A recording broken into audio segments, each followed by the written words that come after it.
Nagulat ang ilang opisyal ng isang barangay sa Taguig nung buksan nila ang bag ng isang palaboy na babae na kanilang kinupkop. Naglalaman kasi ito ng mahigit 70,000 pesos. Ayon naman sa babae, ang perang nakatago sa kanyang bag, ipon niya mula sa 3 dekadang pagtitinda. May report si Ivan Mayrina. Noong Huwebes daw unang nakita ng mga taga-barangay Bagong Bayan Taguig ang aling ito. Nakaupo at tila tulala. Marumi at gusgusin daw ang itsura nito. Hatak-hatak ang bag na ito. Nang tanungin tungkol sa kanyang pagkatao, matipid daw itong sumagot at tanging nasasabi niya, taga-Malibay Pasay siya. Ilang araw na siyang kinukupkop pansamantala sa barangay hall. Hanggang kaninang umaga, inalok siyang maligo ng mga barangay health workers. Gusto mo ako na lang ang kukuha ng damit mo? Oo daw. Di, ang una pong naano ko, plastic po eh. Tapos pag ganyan ko, sabi ko, ay eto may tela. Damit mo to, hindi siya kumikibo. Nung makita ko, hindi po siya nakabuhol yung punda pala yun ng unan. Pag ganyan ko, sabi ko, ay, ang dami mong pera. Nang bilangin ng mga taga-barangay ang pera, umabot ito sa 73,990 pesos.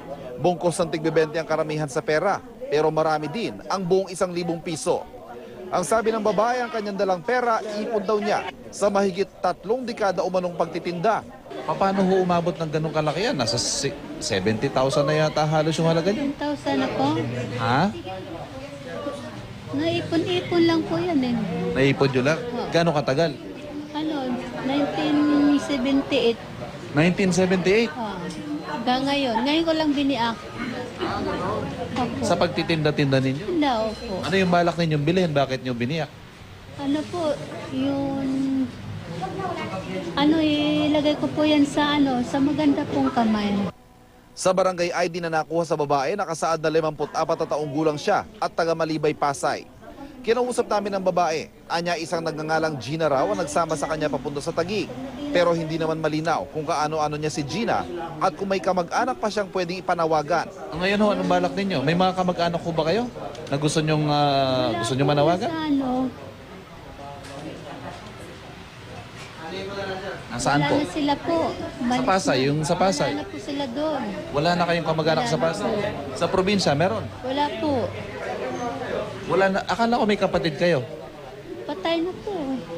Palaisipan din sa mga taga-barangay ang laki ng halaga ng dalang pera ng inakala nilang taong grasa. Nasa custody po na muna ng ating mga BHW, alagaan, paliguan, at kung ano pong magiging desisyon bukas ng DSWD, yun po ang ating susundin.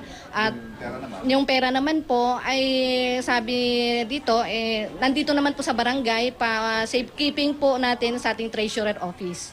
Ivan Mayrina, GMA News.